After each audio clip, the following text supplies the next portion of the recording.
ঈদের ছুটির সুযোগে স্কুল মাঠ দখল করে শতাধিক কলাগাছ রোপণের অভিযোগ উঠেছে মাদারীপুরের ভাটবালি গ্রামে। জমি নিয়ে বিরোধের জেরে বিদ্যালয়ের খেলার মাঠে দেলোয়ার আকন ও তার লোকজন কলাগাছ রোপণ করেছেন বলে অভিযোগ করেন এলাকাবাসী। ১-১৫ লোক আইসা এই কলাগাছ লাগাইছে। যদি মনে করেন মুক্তার মোল্লা ভাই স্কুল কর্তৃপক্ষ এটা বাধা দিত তাহলে মায়ের হয়তো ২-৪ জন মারাও যেত। মাদারীপুরের কালকিনির বাঁশগাড়ি ইউনিয়নের ভাটবালি গ্রামে ২০১৪ সালে প্রতিষ্ঠিত ভাটবালি আব্দুর রহমান মোল্লা বিদ্যাপীঠ মাঠে গত ৪ এপ্রিল শুক্রবার থেকে দেখা যায় এমন চিত্র।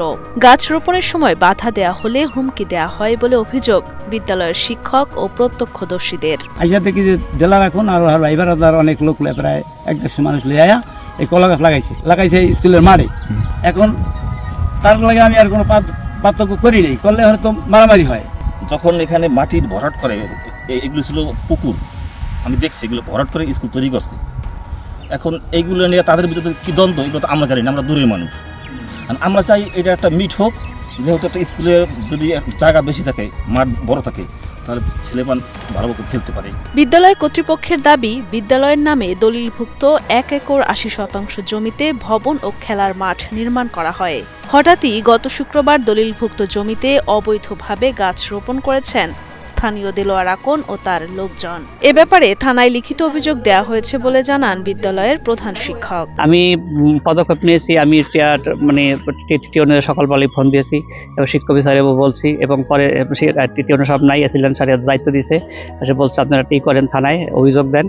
একটা অভিযোগ দিয়েছি, ঠিক আছে, অভিযোগ দিয়ে সে অভিযোগের কপি আমি এই যে খাসা থানায় দিয়েছি, আবার এসিডেন্ট স্যারের কাছে এক কপি, ঠিক আছে, সেই শিক্ষক হিসাবে আমি জানাইছি। এখন আমি চাই দ্রুত যেন মাঠটার জন্য সুন্দর থাকে, বাচ্চা কাছে খেলাধুলা করতে পারে, স্কুলটা যেতে দেশবাসীর, ঠিক আছে। তবে বিদ্যালয়ের মাঠটি নিজেদের পারিবারিক জমি দাবি করেন অভিযুক্তের স্বজনরা। নিজেদের জমির দখল বুঝে নিতেই সেখানে কলা গাছ রোপণ করা হয়েছে বলে জানান তারা। দীর্ঘ ১৫ বছর ১৬ বছর যাবৎ তারা আওয়ামী লীগের শাসনে দেখায়া আমাদের থেকে জোর জুলুম কইরা রাতের আধারে এটা ভরাট করছে, ঠিক আছে, রাতের আধারে ভরাট কইরা, ঠিক আছে, আমাদের নামে ১৩-১৪টা মামলা করছে মতন। আমরা এই দেশে নিরাপত্তা ছিলাম না, আমরা ধাওয়ার রূপে ছিলাম স্যার, ঠিক আছে।